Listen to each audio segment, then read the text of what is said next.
Welcome to This Explainer. Today, we're stepping back in time to reconstruct the everyday reality of one of the most severe man-made ecological disasters in modern history. We aren't just going to look at dates on a timeline here. We're going to completely immerse ourselves in the sensory, lived experiences of ordinary people who were just struggling to survive on the Great Plains in the 1930s. We're going to see exactly how environmental hubris literally shattered a landscape and, amazingly, how human beings managed to forge resilience straight out of the dust. Picture this. You're standing on your front porch on a bright, sunny afternoon, only to watch a terrifying, towering mountain of black dirt completely swallow the horizon. This quote from Kansas farmer Howard Zook plunges us right into the visceral terror of what they called black blizzards. People caught in these storms were plunged into a darkness so absolute you couldn't even see a hand held right in front of your own face. But, to understand this terrifying reality, we first need to figure out the systems that created it. Let's start with Section 1, the Great Plains Plow-Up. To really grasp this catastrophe, we have to look at the ecological hubris that caused it. See, for millennia, the Great Plains were covered by deep-rooted native grasses. We're talking roots that plunged up to 15 feet down into the earth, creating this vast natural anchor that held in moisture and completely prevented erosion. It was an ecosystem perfectly evolved for a region that naturally experiences droughts. But, driven by sky-high wheat prices during World War I, farmers brought in new mechanized tractors and systematically destroyed this ancient landscape. They ripped out those resilient grasses and replaced them with shallow-rooted wheat. They were aggressively deep plowing millions of acres, leaving all that pulverized topsoil entirely exposed. And this destruction was drastically accelerated by a totally new economic phenomenon, the suitcase farmer. Think of these guys as speculators from back east who bought up land for one reason, to cash in on the wheat boom. They didn't actually live on the land. Instead, they ran tractors 24 hours a day in relentless, non-stop shifts, just pulverizing the soil into a fine dust. And when wheat prices eventually crashed, these speculators just packed up and abandoned the barren fields. They left behind a landscape completely stripped of its natural defenses, meaning it was utterly defenseless when the severe, years-long droughts rolled in starting in 1931. That brings us to Section 2, the black blizzards descend. So when you mix blistering 100-degree heat with less than 10 inches of rain in a single year, all that pulverized earth gets weaponized by the wind. April 14th, 1935, is a date that became forever known as Black Sunday. A massive storm kicked up in the Oklahoma Panhandle and swept straight north. It was an apocalyptic reality, an entire civilization quite literally being swallowed by the very earth it had exploited. The sheer, unimaginable volume of this event is honestly staggering. During that single Black Sunday storm alone, an estimated 300,000 tons of topsoil were displaced. That rich, dark earth, which used to produce abundant harvests, was transformed into an atmospheric weapon that completely blocked out the sun and stranded people who got lost just yards from their own front doors. Let's reconstruct what it physically felt like to be inside one of these storms, because it wasn't just dirty wind. The cloud on Black Sunday stretched over 1,000 miles long. It reached heights of 600 feet and caused such profound sudden darkness that hens actually went to sleep on their roosts in the middle of the afternoon. And even stranger, all that swirling silt generated massive amounts of static electricity. People reported barbed wire fences literally glowing blue. You'd shock someone just by touching them. It was so intense that motorists actually had to drag metal chains behind their cars just to ground their vehicles. Otherwise, their batteries would instantly short out. Let's look at Section 3, the architecture of survival and the brown plague. With the environment completely turning on them, everyday existence became this relentless claustrophobic battle. The daily domestic chores were incredibly intensive because that fine, silt-like dust was everywhere. Families tried absolutely everything. They'd wedge rags under doors, seal cracks with gummed tape, and hang wet sheets over their windows, just trying to catch the dirt. Imagine being a mother, sweeping out your home 5 times a day, and it's still filthy.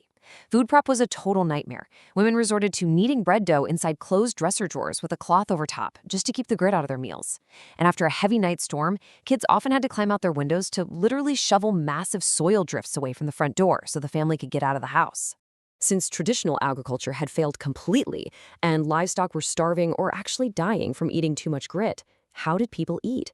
Well, they had to adapt drastically. Families started harvesting an invasive weed called Russian thistle. Yep, tumbleweeds. They'd steam the young shoots just to get vital calcium and protein. If they had ground beef, it was heavily stretched with potatoes and oats to maximize volume. For the kids, mothers invented Happy Toast, basically decorating unpalatable stale bread with ketchup faces just to give them a shred of psychological comfort. And entire neighborhoods survived by keeping a forever soup going, a continuous boiling pot where any scavenged veggie or scrap of meat was shared communally. As you can imagine, living in this environment took a devastating biological toll on the human body. As families leaned into the punishing wind day after day, they were facing a silent killer.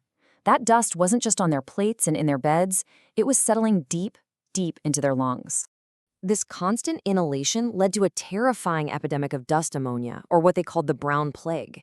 The microscopic silica dust was settling so deeply into the alveoli of the lungs that the human body just couldn't clear it. People suffered from high fevers, suffocating asthma, and coughing spasms that were so violent they sometimes snapped their own ribs.